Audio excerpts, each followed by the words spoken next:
Joshua chapter 8. God gives victory at Ai. Adonai said to Yehoshua, "Don't be afraid or fall into despair.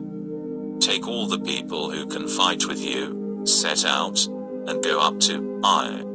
Because now I have handed over to you the king of Ai, his people, his city and his land. Do to Ai and its king as you did to Jericho and its king. But this time, take its spoil and cattle as booty for yourselves. Ambush the city from behind." So Yehoshua set out for Ai with all the people who could fight. Yehoshua chose 30,000 men, the most courageous of his troops, and sent them out by night. He instructed them, "You are to lie in wait to ambush the city from behind. Stay close to the city, and all of you, be ready. I and all the troops with me will approach the city, and when they come out to attack us, as they did before, we will run away from them. They will chase after us until we have drawn them away from the city, because they will say, 'They're running away from us,' as they did before, so we'll run away from them. Then you will jump up from your ambush position and take possession of the city, for Adonai your God will hand it over to you. When you have captured the city, you are to set it on fire. Do according to what Adonai has said. Those are your orders." Yehoshua sent him out, and they went to the place for the ambush, staying between Beit El and Ai, to the west of Ai, while Yehoshua camped that night with the people. Yehoshua got up early in the morning, mustered his men and went up to Ai ahead of the people, he and the leaders of Israel. All the troops marching with him went up, advanced, arrived in front of the city and camped on the north side of Ai, with a valley between him and Ai. Then he took about 5,000 men and set them in ambush between Beit El and Ai, to the west of Ai. Thus the people arrayed themselves, with all the army to the north of the city, and their rear guard lying in wait to the west of the city. Yehoshua spent that night in the valley. The king of Ai saw this, so the men in the city hurried out early in the morning to battle against Israel, he and all his people, at a meeting place facing the Arava. But he was unaware that behind the city an ambush had been laid against him.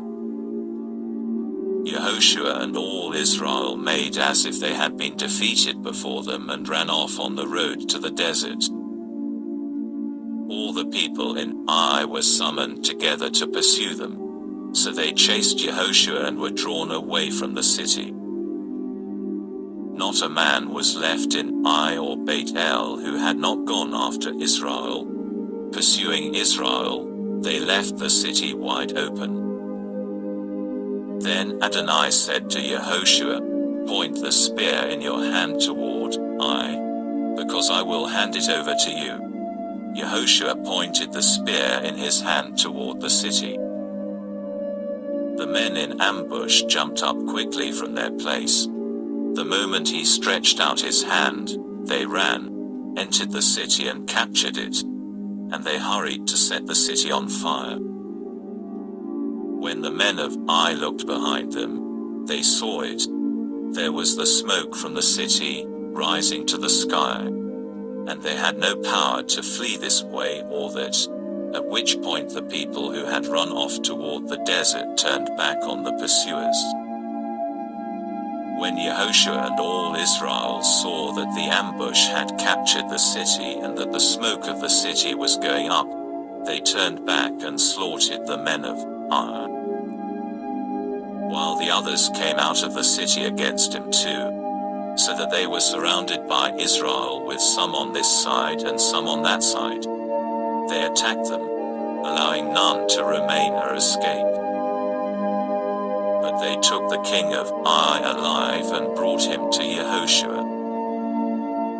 When Israel had finished slaughtering all the inhabitants of Ai in the countryside, in the desert where they had pursued them, and they had all fallen, consumed by the sword, then all Israel returned to Ai and defeated it with the sword. 12,000 men and women fell that day, everyone in Ai. For Yehoshua did not withdraw his hand, which he had used to point the spear, until he had utterly destroyed all the inhabitants of Ai.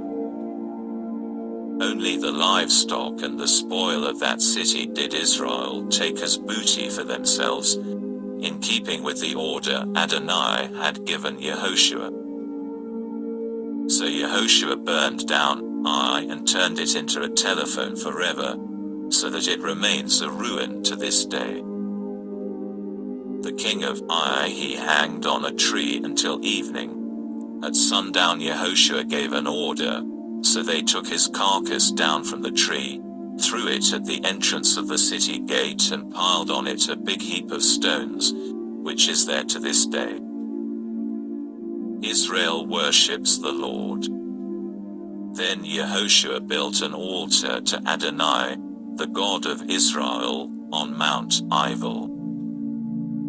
As Moshe, the servant of Adonai, had ordered the people of Israel to do. This is written in the book of the Torah of Moshe, an altar of uncut stones that no one had touched with an iron tool. On it they offered burnt offerings to Adonai and sacrificed peace offerings. Israel renews the covenant.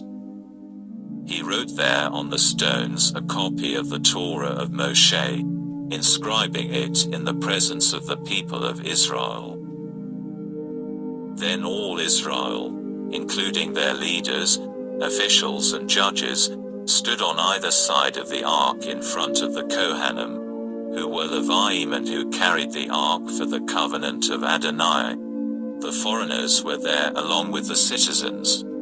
Half of the people were in front of Mount Gerizim and half of them in front of Mount Ival, as Moshe, the servant of Adonai, had ordered them earlier in connection with blessing the people of Israel.